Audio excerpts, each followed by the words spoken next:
Hi, I'm Susan Winter for SusanWinter.net. Our conversation today is about text messages. What's too much? What's too little? What's just right? We would only belabor this in the very beginnings of getting to know somebody. You know, when you're in a relationship, you're unedited. You're not worrying about it. But in the beginning, we're measuring. How far do I move forward? Okay, I've stayed here. Are they catching up to me? Are they making a response? In a new connection, you will find yourself counting the minutes or days or whatever until they text you back. You will also be probably revising what you're going to text numerous times because, again, you're in the self-editing phase. So the first bit of information I can give you is that if you just newly met somebody, does not matter who does this first. It's not a guys or girls thing. If you've met somebody, be proactive. Show that you're the one that has confidence and that you have really great manners. Send the person a text, great to meet you. Really look forward to seeing you some other time, and maybe we should catch up about that concert you spoke about.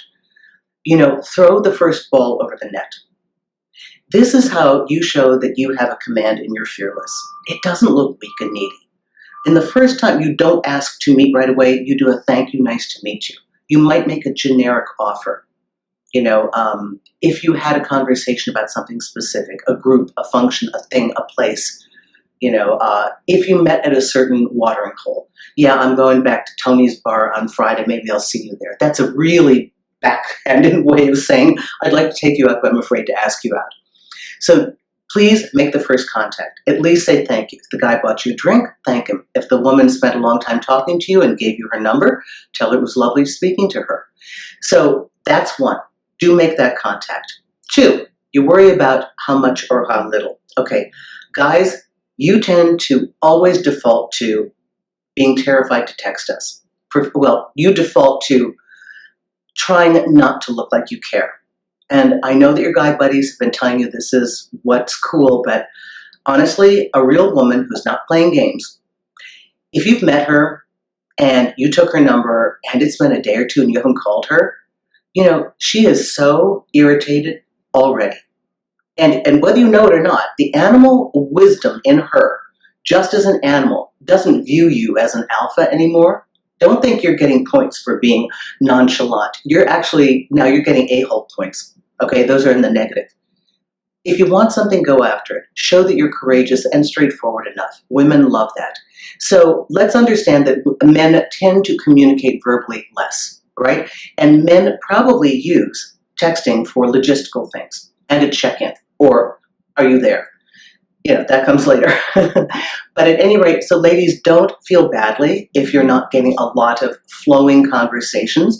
You may well look at the messages you're sending him, 2 or 3 sentences, and he gives you a one-liner. That may just be a guy. But what you really want to do now is begin to measure a couple of things that show you where you stand. One is the time. How long does it take for them to respond to you? And 2 is the bulk of content. Okay, so let's go back to time. You're meeting somebody new. Okay, you might be with somebody who has been trained to look nonchalant. It's horrible. You have to give them a benefit of a doubt. But try and get the conversation going. And if you find there's too much lag time or there are those one-liner throwaways, that's a pretty clear signal that either the person you're with is not that into you, or 2, they are such a poor communicator that even if they're into you, they're going to be a problem later on. Number 2, what you want to measure is how much are you communicating in volume as opposed to their response.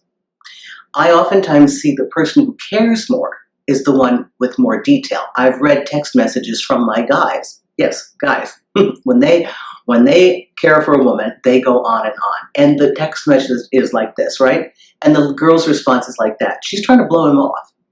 So be mindful. Try to match, generally, the volume of the other person, the volume of content. And if you're communicating with a one-liner, you've already got a problem right here and there if you can't jostle them into a conversation, okay? It's not about you. It's about them. Now, if you need some help showing your personality and realizing that this is indeed a new form of courting, I strongly suggest that you check out a colleague of mine, Claudia Cox. She runs Text Weapon. And you know, you have to be witty these days. You have to be smart. What's up is not going to work. I actually had a guy send that to me in Messenger. I closed down all of my personal communication so nobody can reach me now. I don't even know. It's just some follower. Don't know who this person is. That's not going to work for anybody. It's not creative. It doesn't say anything about who you are. People don't want that. So let's review this one more time. If you've met somebody new, reach out and tell them that you've enjoyed meeting them. 2, if you're a guy, pick up the cell and text, please. Don't play the days, 2, 3, 4 days a week to let her know. I've been on the other end of these conversations. Thank God I was there, because at least I could advise the guy to tell his guy friend that he's doing something wrong. Calls the girl, fabulous conversation. She's crazy about him. I mean, you're blowing a chance for yourself in trying to look cool. And also look at the aggregate of how much copy is being stated. If you're the one who's over communicating, you may want to reconsider this partner altogether. I hope that helps you. Susan Winter for SusanWinter.net.